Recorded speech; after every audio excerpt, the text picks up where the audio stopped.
যে ব্যক্তির হাত ধরছে ওই ব্যক্তি বলতেছে আমাকে আপনি মাফ করে দেন, ইন্নী মুহতাজ, আমি অভাবগ্রস্ত, আলাইয়া ইয়াল, আমার অধীনে অনেকগুলা পরিবারের লোকদের ভরণ পোষণের জন্য অভাবের তাড়নায় কি করব, রাতের বেলা চুরি করার জন্য আসছে, মাফ করে দেন আমার। আবু হুরায়রা বলেন ফারাহিমতুহু, দয়া লাগছে আমার, ফাখাল্লাইতু আনহু, ছেড়ে দিছি, যাও যাও যাও।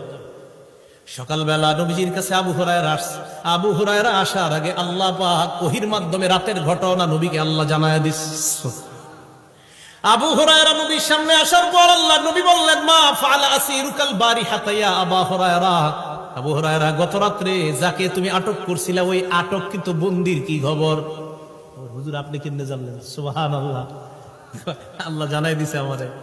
তো কি অবস্থা বলো, বন্দি কই আনছো? ইয়া রাসূলুল্লাহ শাকা ইলাইয়া হাজাতান শাদীদাতান, প্রচন্ড অভাব পেশ করছে আমার কাছে, ওয়া ইয়ালান, বলছে তার পরিবারের লোক আছে অনেক, ফারাহিমতুহু, দয়া করছি হুজুর, ফাখাল্লাইতু সাবিলাহু, তাকে আমি ছেড়ে দিছি।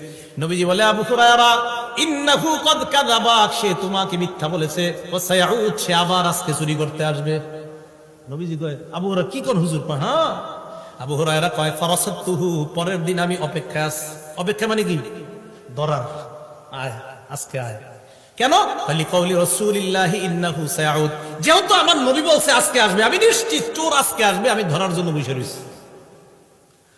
চোর সাহেব আসছে দ্বিতীয় দিন, এটা সহিহ বুখারী 2311 নম্বর হাদিস।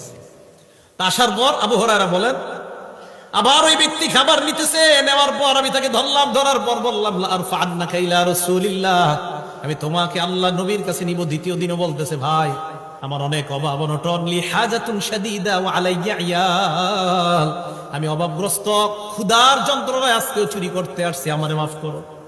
আবু হুরায়রা বলেন দ্বিতীয় দিনও আমার মায়া লাগছে, মাফ করে দিলাম।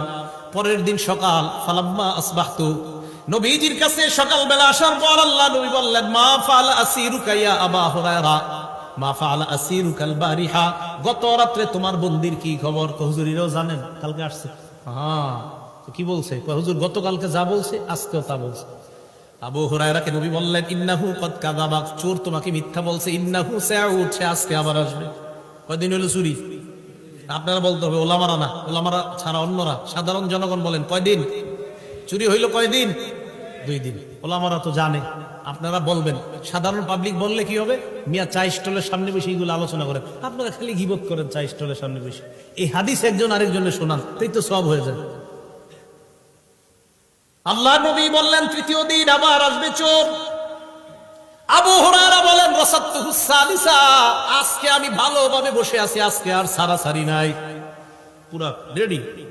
চোর আসছে, আসার পর তাকে ধরলাম, ধরে কি কই দেখেন আবু হুরায়রা কইতেছে, কয় শোনো আজকে হইল 3 বারের তৃতীয়বার, কইতেছে আজকে আর সারাসারি নাই, নিমই তোমার নবীজির কাছে।